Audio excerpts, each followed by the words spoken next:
This is our news, the weekend edition, and on the broadcast tonight, holding on to hope as the search to recover 2 passengers on board that ill-fated flight from Florida to Nassau still ongoing. Plus, a gift to the government. That's how the F&M chairman views the rental of the town center mall to house the post office. And the city of Nassau gets a new dean.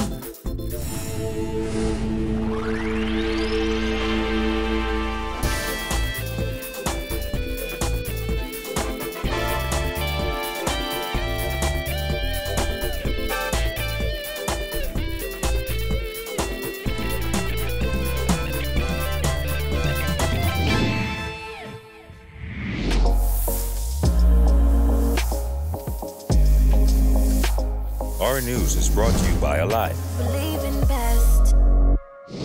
Good evening, I'm Andrew Knowles, and thanks so much for joining us. Almost 48 hours after a small plane went down in waters near Nirvana Beach, and there's still no sign of the wreckage or the pilot, as family and friends continue to hold on to hope. The search and recovery effort continued today with members of the Royal Bahamas Defense Force and Police Force, along with the U.S. Coast Guard and BASRA scouring waters along northwestern New Providence. On Thursday night, a 6-seater Piper Aztec aircraft plunged into the sea 2 nautical miles from the Lynden Pindling International Airport's airfield. Air traffic control reported that the plane had disappeared from the radar after the pilot reported that the door to the plane had flown open. The pilot is 34-year-old Byron Ferguson, a father of 2 and beloved husband and a son. The flight was coming in from Palm Beach County Park in Florida. From the overnight crime beat, 1 man was shot and killed in the Camp Road area last night. Police responded to reports of gunshots in the area of Cooper's Terrace around 11 last night. When officers arrived on the scene, they met the body of a male lying in the street with gunshot wounds. Paramedics attempted to revive the man but were unsuccessful and pronounced him dead. Police are appealing to anyone with information on this incident to contact them at 919 or 911, Crime Stoppers at 328-TIPS, or the Central Detective Unit at 502-9991 or 2. Meantime, investigations continue. Well, while the controversy over the government's decision to rent Town Center Mall rages on, the F&M chairman is defending that move. Carl Culmer said the deal is really a gift to the government. Our Jillian Gray has more on this story. As the government pushes ahead with its plan to rent Town Center Mall as a temporary site for the General Post Office, F&M Chairman Carl Culmer is defending the decision to lease the space for 5 years. Culmer said anyone who opposes the move is probably all about political mischief, as the rental agreement is a gift to the government. It's a gift to the government. He's renting the post office at $12 a square foot, whereas if he was renting normally it would probably be $25, $30, $40 a square foot. So it's really, I think it's more political mischief than anything else, when it comes to the rental of the post office. While many have called the decision a conflict of interest because Cabinet Minister Brent Simonet and his brother own the building, Culmer said he doesn't think Simonet is gaining anything from the deal. Culmer said if there was anything untoward with the deal, he would be the first to speak. If I thought he was gaining something, I would have been the one probably the first to speak and say, but it's really a gift to the Bahamian people, what he's doing. The property will be rented at $12 per square foot, with property owners footing the bill for renovations. Executive Director for the Organization of Responsible Governance, Matt Aubrey, said the legislative lines are not clear on this issue because the necessary legislation has not been passed. If ultimately we determine that ministers should not have these types of contracts, then regardless of if it's the best deal or not, we would have said, no, that doesn't happen. Right now, when we're in this gray area, it's anybody's guess, and that is not something that helps to support the connection between government and the private sector.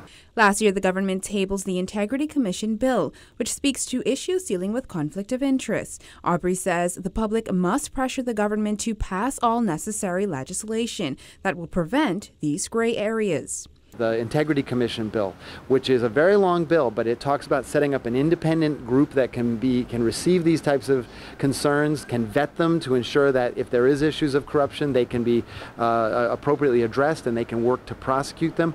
But more importantly, it also has a code of conduct that's literally about 40 pages long. And in that code of conduct, the language very specifically says that a Minister of Parliament cannot have these types of contracts and businesses in place. And when they do take take a role as a minister, they have to abdicate their interest or their controlling interest in these types of, and set up a blind trust or something like that. So if we're really interested in ensuring that these types of situations don't happen, we've got to get in front of it. We've got to push and call for the Integrity Commission bill to be passed. Post office staff are set to begin moving into Town Centre Mall in as little as 2 weeks. Reporting for Our News Weekend, I'm Jillian Gray. All right, thanks a lot, Jillian. In other news this evening, Anglicans from throughout the country gathered at Christ Church Cathedral last evening to witness the official installation of Harry Bain as the 11th Dean of Nassau and the rector of the historic cathedral. We late, by divine authority, Lord Bishop of the Bahamas and the Turks and Caicos Islands, assign you, Harry Jason Lamont Bain, priest and rector of Christ Church Parish, Nassau and the province, the stall pertaining to the office of the Dean of this cathedral, and induct you into possessions thereof, with all rights and belongings. The Lord preserve your going out and your coming in, from this time forth and forevermore.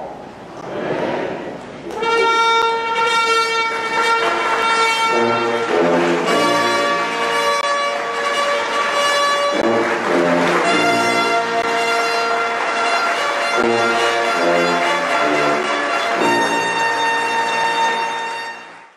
Governor General Her Excellency Dame Marguerite Pindling was among dignitaries attending the service. In his sermon, Anglican Bishop the Right Reverend Leish Boyd reminded Dean Bain of the significance of the office he now holds. Yours is the care of souls and lives. Never forget that. It is also the care of parish ministries. Never forget that.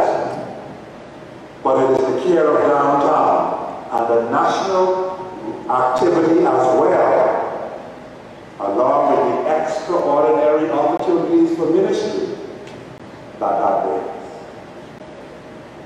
The ministry of Christ Church Cathedral must bring all these things together in a special way.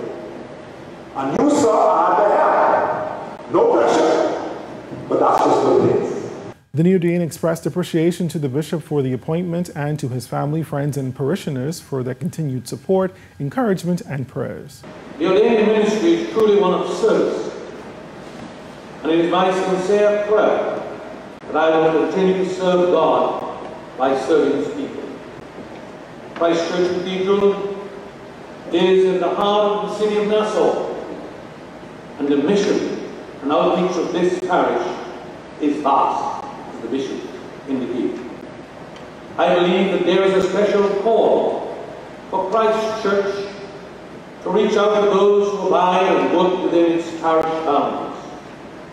With the help of God, we will continue and build upon the good work that has already been begun by the past deans. Dean Bain assumed his new position from September 1st. He takes over from Dean Patrick Adderley, who served as dean for the last 20 years. And that will bring us to our first break, but still to come on our news. The Securities Commission explores expanding the role of capital markets here in the Bahamas. That story and more when Our News returns.